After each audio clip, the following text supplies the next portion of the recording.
Dears, welcome to my channel Avani's world. గురుర్ బ్రహ్మ గురుర్ విష్ణు గురుర్దేవో మహేశ్వర గురు సాక్షాత్ పరబ్రహ్మ తస్మై శ్రీ గురవే నమ. మాతృదేవో భవ పితృదేవో భవ ఆచార్య దేవో భవ. శ్రీమాత్రే నమ. శ్రీ విశ్వావసునామ సంవత్సరం దక్షిణాయనం వర్ష ఋతువు భాద్రపద మాసం కృష్ణపక్షం. ఈరోజు సప్తమి, తదుపరి అష్టమి ఉంటుంది. ఈరోజు ఆదివారం. ఇంకా మనము ఈరోజు కాలభైరవ నామస్మరణ చేయాలండి. కాలభైరవ అవతారాలు 8 ఉంటాయి. ఈరోజు ఆయుష్కు అధిపతి కాలభైరవుడు. ఇక ఈరోజు మంత్రబలం ఓం కాలకాలాయ నమః, ఓం కాలకాలాయ నమః, ఓం కాలకాలాయ నమః. ఈ నామాన్ని అందరూ చక్కగా 108 సార్లు జపించండి. ఇక ఈరోజు యుద్ధం చేసి రక్షక భటుల లెక్క ఉండి ఎవరైతే చనిపోయారో డ్యూటీలో ఉండి వారికి శ్రాద్ధ కర్మలు నిర్వహిస్తారండి. ఇక ఈరోజు మంచి పాట అండి. మనం పితరుల ఆశీర్వాదాలు లభించినంత మాత్రాన అంతా జరిగిపోయినట్టు కాదండి. పితృలు ఇచ్చిన ధర్మాన్ని మనం పాటించాలి. ఒక వ్యక్తి కూలి పని చేస్తూ రోజుకు కష్టపడుతూ ఉంటాడండి. పొద్దుంతా పనిచేస్తూ సాయంత్రం రాగానే గేదెలు ఆవులు గడ్డి మేపుతూ మళ్ళీ పనిచేస్తూ ఉంటాడండి. రాత్రి పగలు కష్టపడతాడు. తనలాగా తన పిల్లలు కష్టపడకూడదని తన తండ్రి నుంచి తనకి ఏ ఆస్తి రాలేదు కాబట్టి తన పిల్లలకు తనైనా ఇవ్వాలని చెప్పేసి అలా కష్టపడుతూ 1 ఎకరం పొలం కొంటాడండి.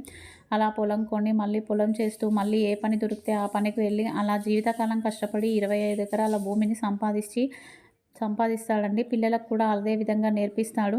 ఇక ఆడపిల్లలకు 5 ఎకరాలు ఇచ్చి మగ పిల్లవారికి 10 ఎకరాలు ఇస్తాడండి. అందులో పెద్దవాడు తండ్రిలాగానే కష్టపడి బాగుపడతాడు. కానీ చిన్నవాడు తమ్ముడు ఎవరైతే ఉన్నారో వారు వ్యసనానికి బానిస అయిపోయి ఉన్నదంతా అమ్ముకుపోతారు.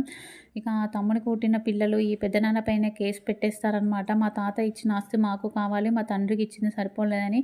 ఇక ఊర్లో ఉన్న వాళ్ళందరూ మందలిచ్చి ఇంకోసారి మీరు ఊర్లో అడుగు పెడితే బాగుండదు అని చెప్పేసి ఊరి నుంచి తరిమేస్తారు. మనం మంచిగా ఉంటే మనకి మంచి బుద్ధులు వస్తాయండి, చెడుగా ఉంటే చెడు బుద్ధులు వస్తాయి.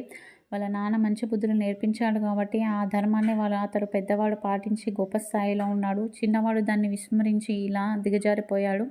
అందుకే మనం పెద్దవాళ్ళు మనకి ఏదో ఒక చెప్తూనే ఉంటారు, ఉదయాన్నే లేవాలి, పనులు చేసుకోవాలి అని చెప్పేసి.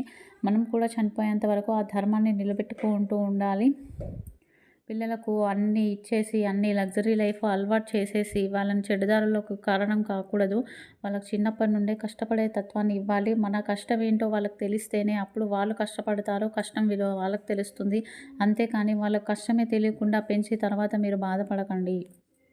ఇక ఉదయం పూజ అండి. రేపు సుబ్రహ్మణ్యాష్టకాన్ని కానీ సుబ్రహ్మణ్య కరావలంబ స్తోత్రాన్ని కానీ పారాయణ చేసి సుబ్రహ్మణ్య స్వామికి పంచామృతాలతోనే అభిషేకం చేసి దాన్ని తీర్థంగా స్వీకరిస్తే సంతానం లేని వారికి సంతానం కలుగుతుంది అండి. అలాగే రేపు సుబ్రహ్మణ్య స్వామికి సింధూరం పెట్టి దాన్ని చిన్నపిల్లల నుదిటన ధరింపజేయిస్తే బాలరిష్ట దోషాలు తొలగిపోతాయి అండి. అలాగే రేపు ఎవరైతే పుణ్య స్త్రీలుగా ఉన్నవారో అకాల మృత్యు చెందారో వారికి శ్రాద్ధ కర్మలు నిర్వహిస్తారండి. ఇక ఈరోజు యోగక్షేమం అండి. ఈరోజు సాయంత్రం మినపగారలు కానీ మినపవడలు కానీ తయారు చేసి కుక్కకు ఆహారంగా పెట్టినట్టయితే ప్రేత శాపాలు పితృదోషాలు తొలగిపోతాయండి. అదేవిధంగా ఈరోజు సాయంత్రం కాలభైరవ అష్టకాన్ని పారాయణ చేసి ఉప్పుతో ఇంటికి దృష్టి తీసి ఆ ఉప్పును నీళ్ళలో వేయండి. తదుపరి ఆ నీటిని చెట్లకు పోయండి. ఇలా చేయడం వలన నరదృష్టి ఇంట్లో ప్రశాంతత చేకూరుతుంది.